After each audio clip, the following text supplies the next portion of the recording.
Hello, darlings. This is Annette of AnnetteLeonard.com, back again with Chronic Wellness. Thanks for joining me. I would like you to join me in closing your eyes and either following your breath or your heartbeat for just a few moments, whichever is a more peaceful place for you. So tune in now and notice either your breath or your heartbeat. You can close your eyes.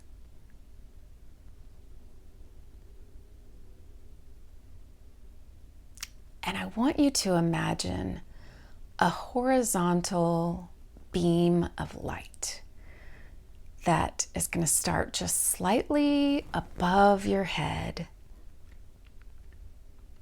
And it's going to move down across your whole body from the top of your head down to your toes.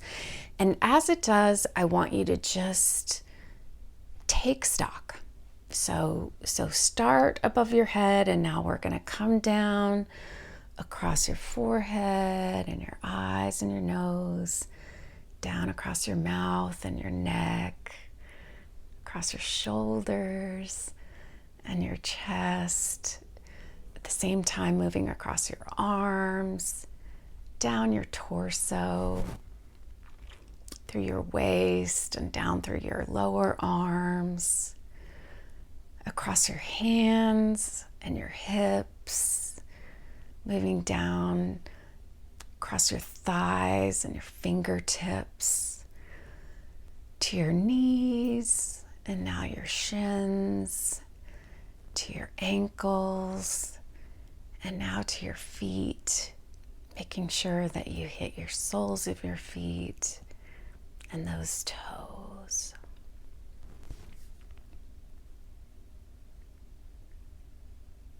What did you notice?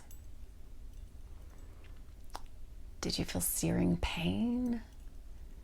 Did you find areas of relaxation? Were there hot spots or tight spots, tension, areas that hurt more yesterday? What you've just done is kind of a sped up version of a body scan. And this tiny tool, this low-tech, nothing required but you and your mind, building block, has transformed my life. And I know that's a bold claim, but I mean it. I've talked to you in other videos about my mom, and both my mom and my dad are incredibly bright, super intellectual. Like, my dad is probably genius level, one of the most intelligent people that you could ever meet.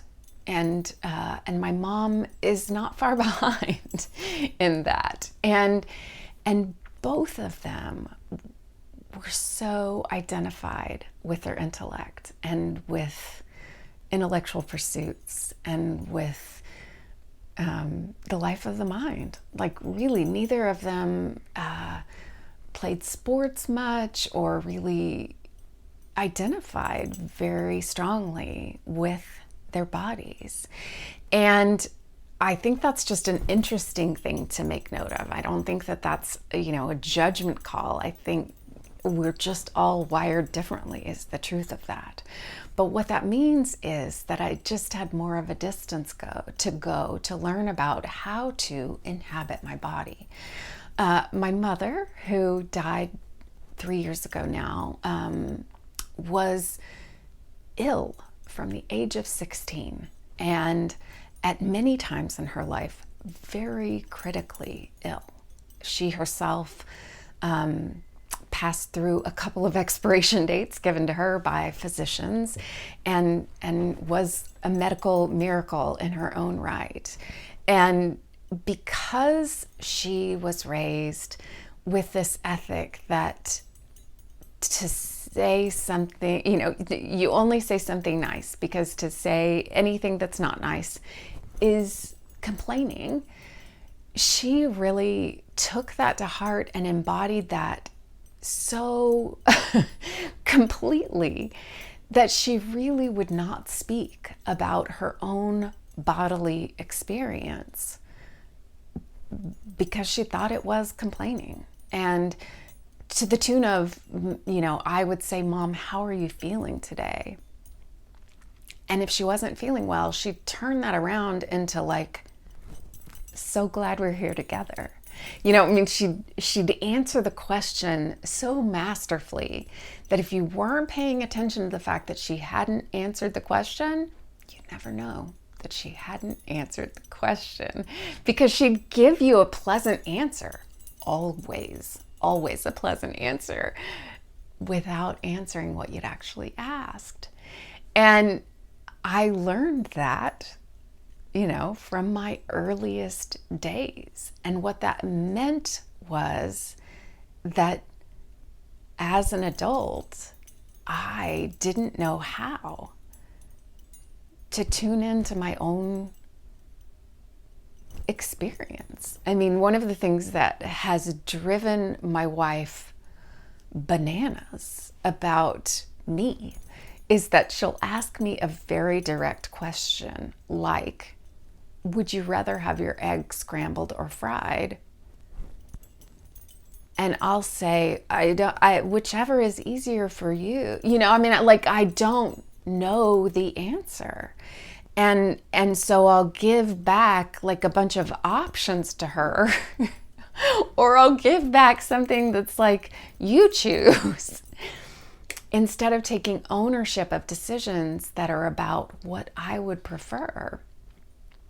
And so, in my quest for wellness, in my quest for health, I learned this tool of the body scan. And I learned it at the time when my lungs were so failing that I felt like I was suffocating all the time. And I could only take just tiny sips of air. And so for me, it was most soothing to do a body scan while tuning into my pulse, while turning into the beat of my heart, because paying attention to my breath was so distracting. I couldn't scan the rest of my body, because all I could pay attention to was, I'm suffocating. I can't breathe. So that's why I offer you the option of whatever is most calming. And while it is counterintuitive to pay attention to these bodies when they are the thing that feels like our prison, that feels like the thing we most want to escape, I think that we must turn toward that very thing, that we must turn toward the body scan, toward paying attention to what is happening for me right now. Because there are subtle changes, and I won't know what they are if I'm not tuning in. And there are differences between yesterday and today, and between this morning and this afternoon, and between before my rest and after my rest. And if I am not paying attention, I will miss them.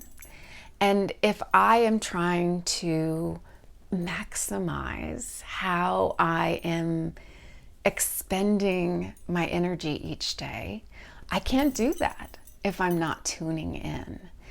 And if I am trying to adjust how much I'm eating, exercising, sleeping, giving, doing, I can't do any of that if I'm not tuned into the subtleties. And I will tell you that the benefits that I have reaped from doing body scans regularly have been felt from the seemingly small, like being able to answer the question, do I want my egg fried or scrambled? By just like stopping and being like, do I want my egg fried or scrambled? And like literally I'll sit there and I'll be like, fried egg, scrambled egg. And I'll ask myself which one feels better. To the somewhat larger, am I eating this right now because I'm hungry or because I'm sad? To the larger in my book, which is I didn't know how to process anger. I believed that I didn't have anger, and I later learned that I was transforming anger into sadness before I was processing it as anger. And it behooves me to feel that anger because it was never effectively being felt as sadness because it was anger. I mean, it's like, why can't I effectively feel this joy as contentment? Well, because it's not contentment, it's joy. Feel the punch of joy. Just like I need to feel the punch of anger, not the mellowing dissolve of sadness. Like I need to feel the hit of anger and let that burn off. And I would say all the way to the really large, which is that I've been learning how to love myself. And I don't mean that in some surface or topical kind of cliche way. I mean that in an embodied, deep, cell up kind of way. And no, it's not a perfected kind of thing where like I live in the land of perfectly loving myself. It's I now understand my value and my worth, and the work of loving myself, just like the work of any relationship. And I'm going to put in the time because I am worth it, and I'm going to do the work. And the work for me starts with body scans. So that is just my little plug about when I say, you know, if I'm going to an event, I set alarms for myself to do body scans so that I can stay in touch with, do I still want to be here? Do I need to cut out earlier than I thought? Can I stay longer than I thought?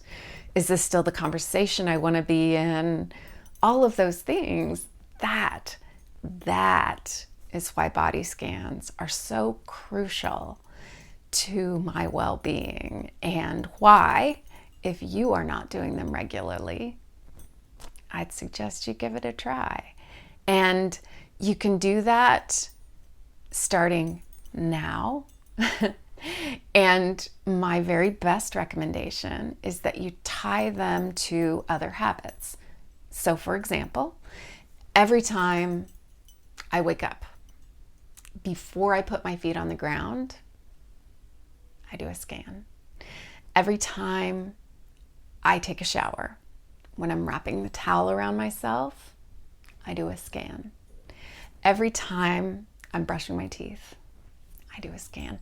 So you can tie body scans to other activities so that you're doing them on a more regular interval. So are you doing body scans? How do you use them? Are there habits you tie them to? And what benefit have you seen? And if not, why not? Sound off. You know I'd love to hear from you. So leave me a comment, subscribe if you haven't, and until we're together again, I thank you for your attention, and be well.